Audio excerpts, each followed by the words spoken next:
La différence entre les humains et les animaux pour le choix d'un leader, présenté par Tony Yakumbuna. Un leader est une personne qui influence, guide et inspire un groupe ou une collectivité vers l'atteinte d'objectifs communs. Il se distingue par sa capacité à définir une vision, mobiliser et motiver les autres à favoriser l'engagement, de savoir prendre des décisions et de s'adapter au changement. Le leader se repose sur l'autorité, la reconnaissance et la confiance qu'il obtient. Il œuvre pour le collectif et partage les succès comme les échecs. Pour conclure, il est un catalyseur d'énergie collective qui allie compétences relationnelles, vision et intégrité pour amener un groupe à se dépasser et à réussir. Dans le monde animal, sachant que nous, les humains, nous sommes aussi des mammifères, les animaux n'ont jamais fait de choix d'un idiot. Donc, pour les diriger, ils ne prennent pas un idiot pour conduire la meute. On prend l'exemple des oiseaux lorsqu'ils voyagent pendant la saison froide, en fuyant l'hiver pour aller dans des saisons chaudes. Ils ne prennent pas n'importe qui pour le conduire. Pour être un leader chez les oiseaux, ils choisissent pas n'importe qui, donc pas un idiot. Ils ne choisissent pas n'importe quel oiseau pour pouvoir les diriger. Par contre, nous les humains, c'est le contraire.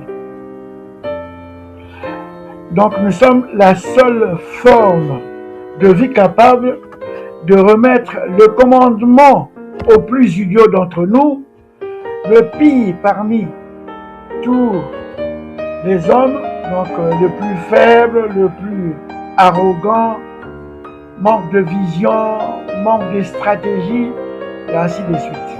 Ça, c'est le problème chez les humains. Si on a parlé des oiseaux, si on prend l'exemple des loups ne prennent pas un chef faible pour conduire le groupement. On prend l'exemple des lions, ils ne prennent pas un chef lâche. Donc chez les animaux, il ne faut pas être faible ni lâche pour conduire le groupement. Mais chez les humains, c'est le jour et la nuit. Donc nous les humains, nous faisons toujours le contraire. Comme disent les Congolais, les humains, nous sommes des vrais djihadistes.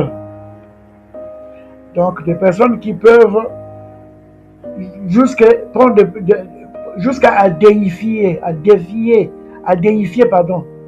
oui, j'ai bien dit, à déifier et à défendre ces genres de chefs qui les conduisent. Et pourtant, en principe, c'était des personnes qui devaient être ignorées pour être un peu plus excessif, mais mises en quarantaine.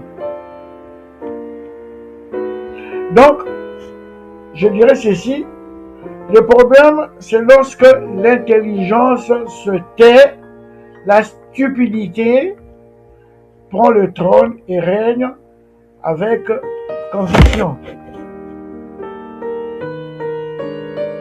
Je vous ai dit en préambule, donc par l'introduction, j'ai expliqué un peu le leadership, un leader, et par le titre, j'ai écrit, la différence entre nous les humains et les animaux quant au choix du conducteur. Quant au choix, les animaux agissent par l'instinct et la force. Mais nous agissons par l'apparence et le discours.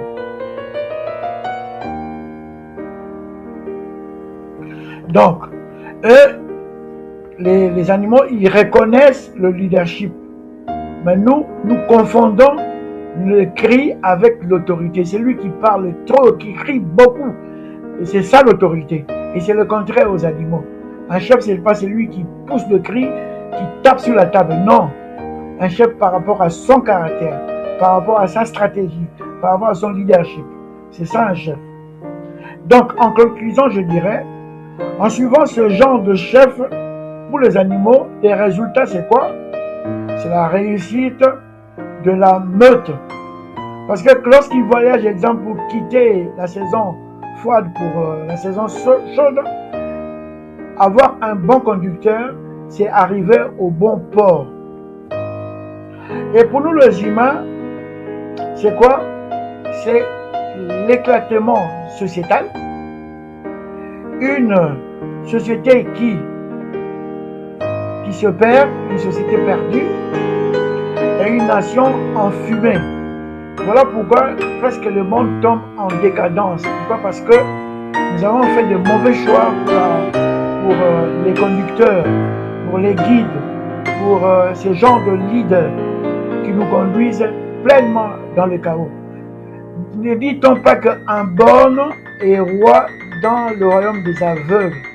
Et si un faux leader ou un aveugle manque de stratégie, manque d'autorité, manque de vision, conduit à un peuple, lui et le peuple, les deux tombent dans la tombe.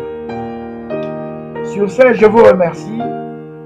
Et comme on a commencé l'année avec victoire, je vous souhaite bonne année 2026. Merci.